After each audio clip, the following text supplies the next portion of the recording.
ብዙ ጊዜ ኤዲኤችዲ ያለብኝ ሲሉ እንሰማለን አይደለ? እና ዛሬ በረፍት ቀኔ እስቲ ምንድነው ኤዲኤችዲ ብዬ በጥልቀት ለማየት ሞከርኩኝ። እኔም ተጠቂ ሆንኩ ብዬ ማለት ነው። እና ነገርየው ቀላል እንዳይመስላችሁ። አሁን ከምነግራችሁ ነገር ራሳችሁንም ትፈትሻላችሁ። በአይምሮ ውስጥ ብዙ ነገር ይመላለሳል። የዚህ ነገር ኢሹ ያለበት ሰው ማለት ነው። እና አይምሮአቸው ውስጥ ማአት አይዲያ ነው በአንድ ጊዜ የሚፈልቀው። ለምሳሌ ቤት ገብተው ተኝተው መብራት አጥፍተው አይምሮአቸው ማአት ነገር ነው የሚያመጣላቸው።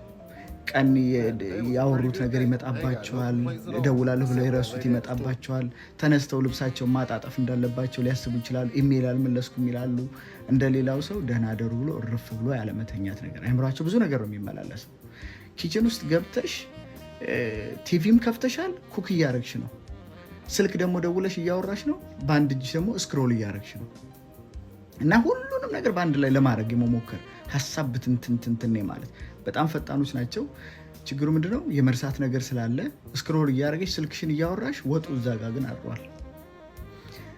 ውሃ ጥደሽ ውሃውን የጣድሽው እኮ አንቺ ዶሮ ልትገሽሪበት ወይም የሆነ ነገር ሌላ ነገር ገላሽ ልትታጠቢበት ሊሆን ይችላል። ውሃውን የጣድሽው ረስተሽው ግን ገንፎ እያማሰልሽ ነው ራስሽን የምታገኘው ማለት ነው። እና ችግር ነው። ረጅም ወሬም ስለማይወዱ አሁን እያወራው ኮሜንት ሊያነቡ ገብተዋል ኦልሬዲ እነዚህ ሰዎች ማለት ነው። ታክሲ እንግዲህ ሀገር ቤት ሆናችሁ ለምትሰሙት የታክሲ ሰልፍ ላይ ረጅም ነገር ሰልፍ ረጅም ወሬ አይወዱም። ፍጥን ያሉ ፈጣኖች ናቸው። እና ረጅም ሰልፍ ስለሚያስጠላቸው ከፊት ስለመግባት ነው እነሱ የሚያስቡት፣ ወይም ደግሞ በአይናቸው ራይድ እየፈለጉ እያማተሩ ነው ማለት ነው። ብዙ ጊዜ ለጥሩም ነገር ይጠቅማል። ግን አብዛኛው ሰው አሁን ነጮችን ገብታችሁ ኤዲኤችዲ ምናምን ብላችሁ ሰርች ብታደርጉ መፍትሄ ፍለጋ ነው የሚንከራተቱት። መፍትሄ የሚያስፈልገው ጉዳይ ነው። የመርሳትም ነገር ስላለ ማለት ነው። እንዲያውም አንዷ ምን ስትል ሰማሁ፣ ብዙ ጊዜ ስለምረሳ አይምሮዬን ስለማላም ነው የኔም ፌቨራይት ምግብ ሳይቀር ነው የምመዘግበው ትላለች። እና ቶሎ ቶሎ የመርሳት ነገርም አለ።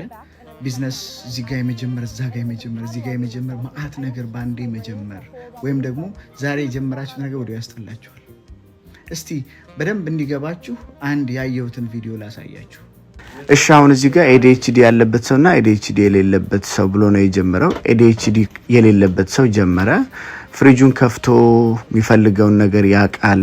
ምን እንደሚፈላ በቃ ፕላን አውጥቷል። በዛ ፕላኑ መሰረት እንደዚህ ቺዙን አድርጎ ቀባብቶ ምናምን እቃዎቹን በደንብ በስርዓት ወደ ፍሪጅ መላልሶ የተጠቀመበትን ከዛ የሚፈልገውን ነገር በልቶ ሲጨርስ ሳህኑን አንስቶ አጥቦ ሁሉ ነገር በቃ ፕሮፐርሊ ነው የሚሰራው።